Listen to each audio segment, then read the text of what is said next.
आज की इस क्लास में आप सभी का हार्दिक अभिनंदन है। आज की इस कक्षा में हम लोग कक्षा 9वीं गणित और इसका हम लोग एक्सरसाइज 1.2 का सॉल्यूशन करेंगे। पिछले कक्षा में हम लोग एक्सरसाइज 1.1 का सॉल्यूशन कर लिए थे। आज हम लोग एक्सरसाइज 1.2 को देखने वाले हैं और क्लास 9 का हम लोग एनसीईआरटी मैथमेटिक्स पढ़ रहे हैं। चलिए हम लोग जो एक्सरसाइज सॉल्यूशन करना है उस एक्सरसाइज का नाम ही लेते हैं और क्वेश्चन नंबर 1 से स्टार्ट करते हैं इस क्लास को। एक्सरसाइज 1.2 है, एक्सरसाइज 1.2 और क्लास 9 रहा। क्लास 9 ये हम लोगों का प्रथम चैप्टर है और प्रथम चैप्टर का एक्सरसाइज 1.2 है। चलिए जिसमें हम लोग प्रथम क्वेश्चन को देखते हैं कि फर्स्ट नंबर क्वेश्चन में क्या बोल रहा है। नंबर 1 क्वेश्चन इसमें हम लोग देख लेते हैं। चलिए क्वेश्चन हम लोग पढ़ते हैं और समझते हैं। क्वेश्चन 1 में जो बोल रहा है, इसमें दिया है कि नीचे दिए गए कथन सत्य हैं या असत्य हैं। यह चीज हमें पूछ रहा है, जो कथन दिया जा रहा है नीचे वह सत्य है या असत्य है। सत्य है कि असत्य है कथन, वो चीज हमें बताना है। कथन सत्य है कि असत्य है। उससे आगे देखते हैं, कारण के साथ अपने उत्तर दीजिए। कारण भी देना है। क्या करना है, जो उत्तर लिखेंगे हाँ या नहीं, मतलब सत्य या असत्य, उसका कारण भी देखना है, कारण भी देना है। यह सत्य क्यों है और यह असत्य क्यों है। कारण के साथ हम लोगों को क्या करना है, सॉल्यूशन करना है सवाल का। चलिए जिसमें हम लोग एक में 3 क्वेश्चन है, जिसमें हम लोग प्रथम क्वेश्चन से शुरुआत करते हैं। क्वेश्चन नंबर 1, एक का 1 नंबर। चलिए एक का 1 नंबर पढ़ लेते हैं। बोल रहा है कि प्रत्येक अपरिमेय संख्या एक वास्तविक संख्या होती है। ये कथन बोला है कि प्रत्येक अपरिमेय संख्या एक वास्तविक संख्या होती है। जितना भी अपरिमेय संख्या है एक वास्तविक संख्या होगा, यह चीज बोल रहा है। और हम लोग जानते हैं कि वास्तविक संख्या जो होता है वो किसका किसका संयोजन होता है, मतलब किसका किसका कॉम्बिनेशन होता है, वो होता है परिमेय और अपरिमेय का। इस प्रकार हम लोग परिभाषा के अनुसार देखें तो सभी अपरिमेय संख्याएं क्या है, एक वास्तविक संख्या है। यह जो बात है सत्य है। कैसे सत्य है, क्योंकि पूरा जो अपरिमेय संख्या आता है किसके समूह में आता है, मतलब किसके समूह में आता है, वास्तविक संख्या के समूह में आता है। वास्तविक संख्या में परिमेय और अपरिमेय पूरा कलेक्शन आ जाता है। परिमेय और अपरिमेय का पूरा ही कलेक्शन आ जाता है। इसलिए यहाँ जो प्रत्येक अपरिमेय संख्या होगा वह क्या होगा, एक वास्तविक संख्या होगा। वह क्या होगा, एक वास्तविक संख्या होगा। तो यहाँ जो ये बात है सत्य है, यह सत्य है। असत्य है, अब कारण देना है। सत्य है तो कारण देना। अब कारण में हम लोग क्या लिखेंगे, कारण में क्या लिखेंगे, चलिए कारण में हम लोग डिफरेंशियल लिख सकते हैं कि रियल नंबर का, क्योंकि परिमेय और अपरिमेय संख्याओं का कॉम्बिनेशन क्या कहलाता है, वास्तविक संख्या कहलाता है। इस प्रकार पूरा अपरिमेय संख्या क्या होगा, एक वास्तविक संख्या होगा। तो इसमें हम लोग लिख सकते हैं क्योंकि क्योंकि परिमेय क्योंकि परिमेय संख्याओं तथा अपरिमेय संख्याओं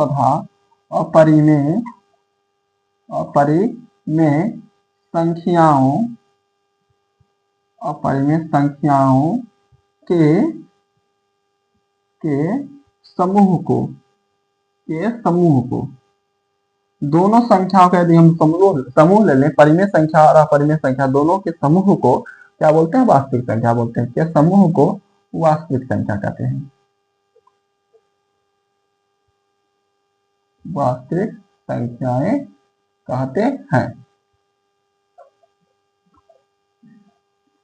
ये हम लोग कारण में आराम से लिख सकते हैं कि सभी परिमेय जो संख्या हुआ और जो अपरिमेय संख्या हुआ, दोनों का जो कलेक्शन होता है वह क्या कहलाता है, वास्तविक संख्या कहलाता है। और इस प्रकार सभी अपरिमेय संख्या क्या होगा, एक वास्तविक संख्या के अंतर्गत आ जाएगा। तो हो गया कारण। अब चलिए हम लोग क्वेश्चन नंबर 2 को देखते हैं। सेकेंड नंबर क्वेश्चन, और दूसरे क्वेश्चन में बोल रहा है कि संख्या रेखा का प्रत्येक बिंदु रूट m के रूप का होता है। संख्या रेखा का जितना भी बिंदु है वह किसके रूप का होता है, रूट m के रूप का होता है, जहां m एक प्राकृत संख्या है। बोल रहा है रूट अंडर m के रूप का होता है, जहां m क्या है, एक प्राकृत संख्या है। प्राकृत संख्या है। m एक प्राकृत संख्या है, तो चलिए कुछ एग्जाम्पल लेते हैं। m एक प्राकृत संख्या है, तो रूट अंदर हम लोग यहाँ प्राकृत संख्या में 3 ले लिए, 3 तो बाहर आने वाला नहीं है, चलिए 4 ले लेते हैं, 4 ले लेते हैं। और 4 रूट अंदर 4 का मतलब क्या हुआ? रूट अंदर 4 का अर्थ होता है एक तो 2 का स्क्वायर 4 होता है, एक तो 2, एक तो माइनस भी 2 आएगा। मतलब जब रूट को तोड़ते हैं, 4 को जब बाहर निकालेंगे वो 2 आंसर के साथ आएगा, एक +2 एक -2, दोनों का स्क्वायर 4 ही होता है। 2 का स्क्वायर भी 4 आएगा, माइनस का 2 का स्क्वायर भी 4 आएगा। और यहाँ पर जो सवाल बोला है, बोला कि संख्या रेखा का प्रत्येक बिंदु, जितना भी बिंदु है, माइनस प्लस कुछ भी बिंदु हो, और रूट m के रूप का होगा। किसके रूप का होगा? रूट m के रूप का होगा, जहां m क्या है? प्राकृत संख्या है। यदि हम लोग m लेंगे प्राकृत संख्या, उसका 2 वैल्यू आएगा, एक प्लस में आएगा, एक माइनस में आएगा। क्या यह ऋणात्मक संख्या प्राकृत संख्या का वर्गमूल हो सकता है? नहीं हो सकता है। प्राकृत संख्या क्या होता है? पॉजिटिव होता है, तो उसका वर्गमूल भी पॉजिटिव आना चाहिए। लेकिन जब वर्गमूल यहाँ पे निकालेंगे तो 2 तरह से आएगा, एक प्लस में आएगा, एक माइनस में आएगा। इसलिए यहाँ पर कारण में क्या होगा? यह बात क्या होगा? डायरेक्टली असत्य होगा। क्यों असत्य होगा? कि ये जो ऋण संख्या है, ये प्राकृत संख्या का वर्गमूल नहीं हो सकता है। ये जो ऋण संख्या आएगा, प्राकृत संख्या का वर्गमूल नहीं हो सकता है। यहाँ पर हम लोग लिखेंगे, ये जो कथन है असत्य है। कथन क्या है? असत्य। काहे असत्य है? कि क्योंकि ऋण जो संख्या है, ऋणात्मक संख्याएं किसी भी प्राकृत संख्या का वर्गमूल नहीं हो सकता है। ऋणात्मक संख्याएं प्राकृत संख्या का वर्गमूल नहीं हो सकता। प्राकृत संख्या का वर्गमूल हमेशा पॉजिटिव होगा। इसमें लिखना है क्योंकि ऋण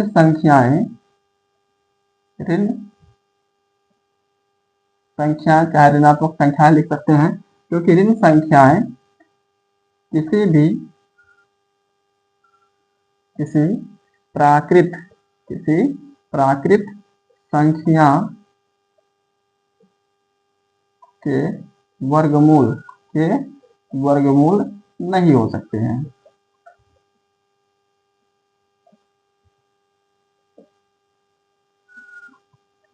किसी भी संख्या का वर्गमूल निकालेंगे तो वो 2 चिन्ह के साथ आएगा, एक प्लस के साथ, एक माइनस के साथ आएगा।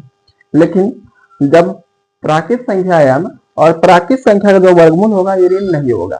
जब प्राकृत संख्या का वर्गमूल निकालेंगे, यहाँ पर 2 चीज आएगा, प्लस माइनस, लेकिन माइनस प्लस में नहीं होगा। इसलिए यह बात क्या हुआ? सत्य होगा। कारण में क्या लिखेंगे? क्योंकि ऋण जो पूर्णांक है, मतलब यहाँ पर जो ऋण जो संख्या आया है, ऋण संख्या प्राकृत संख्या का वर्गमूल नहीं हो सकता है। ये हो गया हम लोगों का सेकेंड नंबर का आंसर। अब चलिए हम लोग क्वेश्चन नंबर 3 देख लेते हैं। 1 का लास्ट क्वेश्चन है, क्वेश्चन नंबर 3। और इसमें जो है, इसमें बोल रहा है प्रत्येक वास्तविक संख्या एक अपरिमेय संख्या होता है। जितना भी वास्तविक संख्या है, एक क्या होता है? अपरिमेय संख्या होता है। जितना भी वास्तविक संख्या है, और वास्तविक संख्या हम लोग जानते हैं 2 संख्याओं का कॉम्बिनेशन होता है, परिमेय और अपरिमेय का। वास्तविक संख्या में 2 संख्याओं का कॉम्बिनेशन होता है, परिमेय और अपरिमेय का। लेकिन बोला है सभी वास्तविक संख्याएं केवल अपरिमेय होगा। उसमें परिमेय कहाँ गया? परिमेय संख्या अपरिमेय संख्या होगा? नहीं होगा। इसमें हम लोग एग्जाम्पल के तौर पे इसको समझा सकते हैं।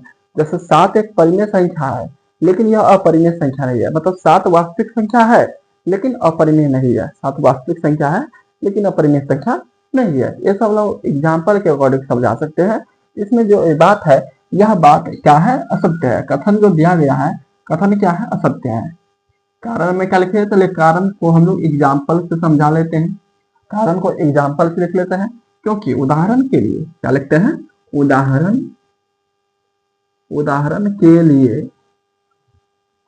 के लिए कुछ संख्या ले रहे हैं जो परिमेय है, मतलब वास्तविक है।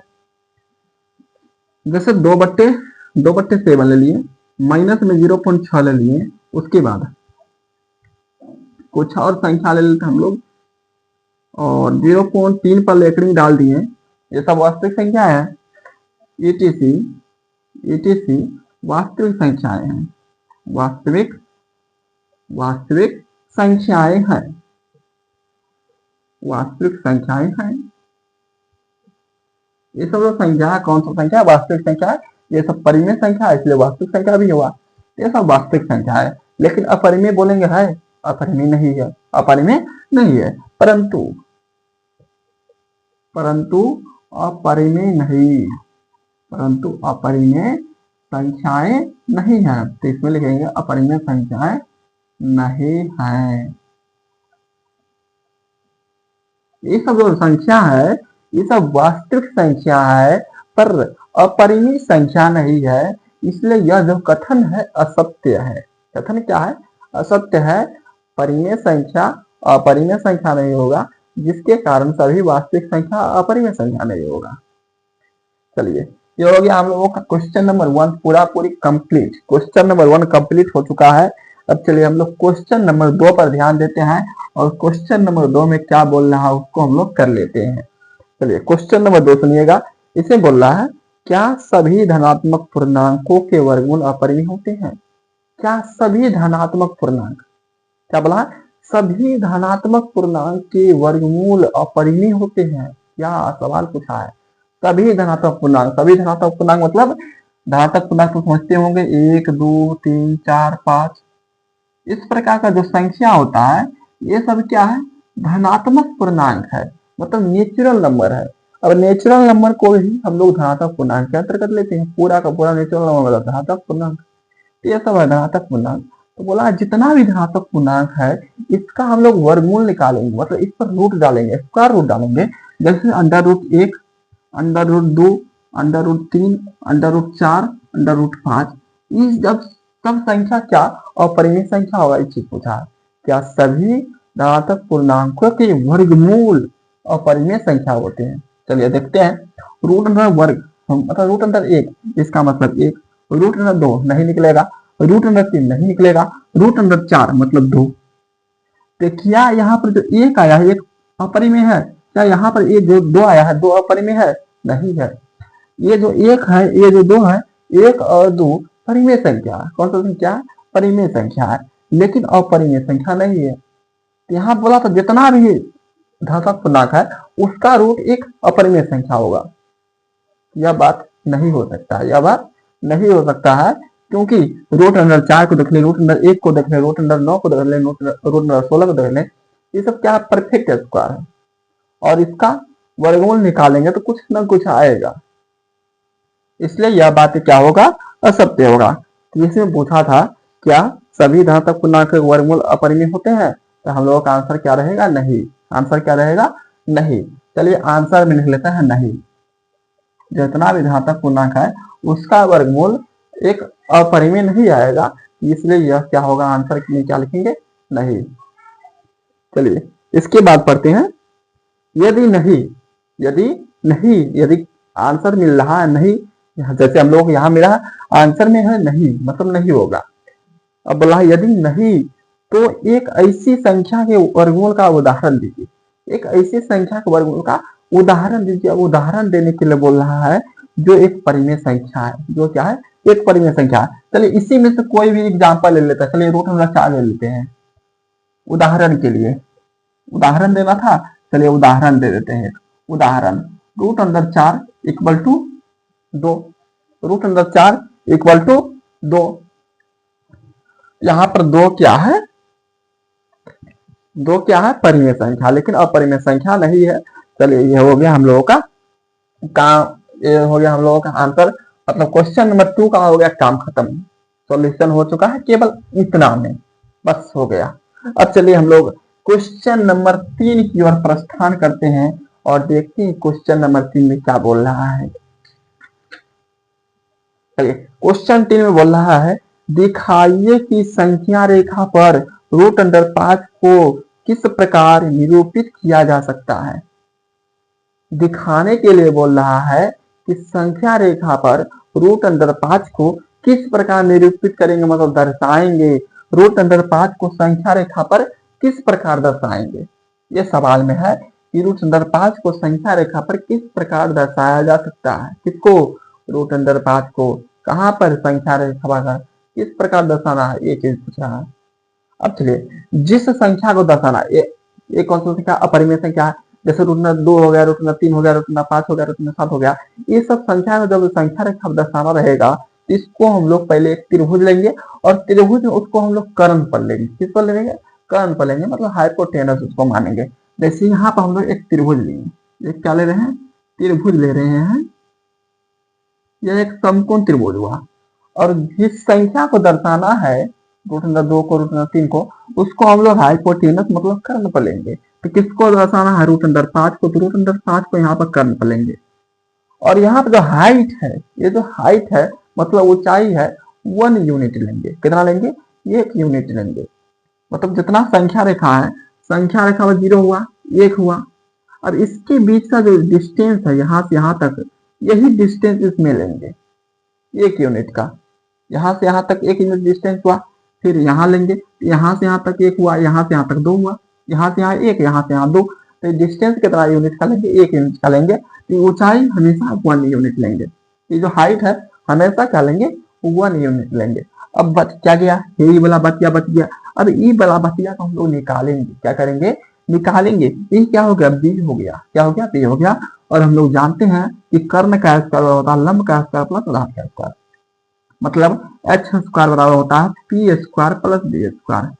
पी हो गया लंब, बी हो गया आधार, एच हो गया कर्ण। और एच का वैल्यू जो है √5 है। कितना है, √5। इसका देंगे स्क्वायर बराबर पी स्क्वायर मतलब 1 का स्क्वायर, और प्लस में कर देंगे बी स्क्वायर। और √5 का स्क्वायर तो 5 ही आएगा, यह आ गया 5 बराबर में 1 का स्क्वायर 1, प्लस में है बी स्क्वायर। अब 5 में से 1 घट जाएगा, कितना बचेगा, 4। तो 4 बराबर बचेगा बी स्क्वायर, इसीलिए बी बराबर √4 हो जाएगा। और इसको तोड़ेंगे कितना आ जाएगा, 2 आ जाएगा। ये आ गया बी का वैल्यू 2। मतलब जो आधार लेंगे, आधार कितना लेंगे, 2 यूनिट। अगर ऊंचाई 1 यूनिट है, आधार कितना लेंगे, 2 यूनिट लेना। आधार कितना लेंगे, 2 यूनिट। अब चलिए आराम से इसको सॉल्यूशन करते हैं। पहले हमें बी का वैल्यू निकाला था, निकल गया है। अब आराम से इसको संख्या रेखा का दर्शाना है, तो यहाँ पर एक संख्या रेखा डायरेक्टली बनाएंगे, संख्या रेखा।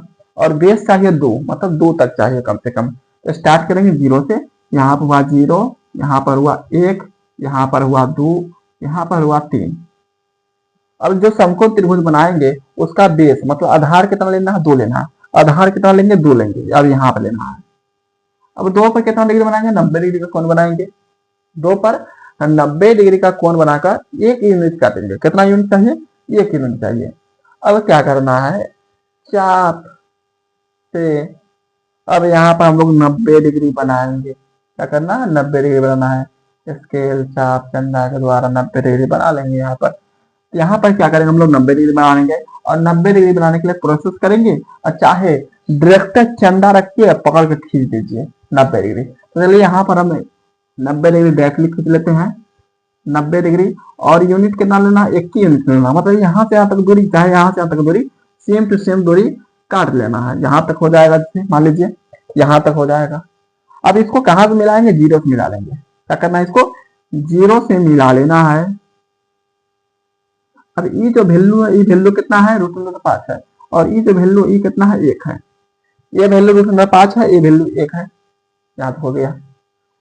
इस प्रकार हम लोग एक देखिए। अब क्या करना है, इस √5 को संख्या रेखा बांधना है। अब √5 का डिस्टेंस कहाँ से कहाँ तक है, यहाँ से यहाँ तक का।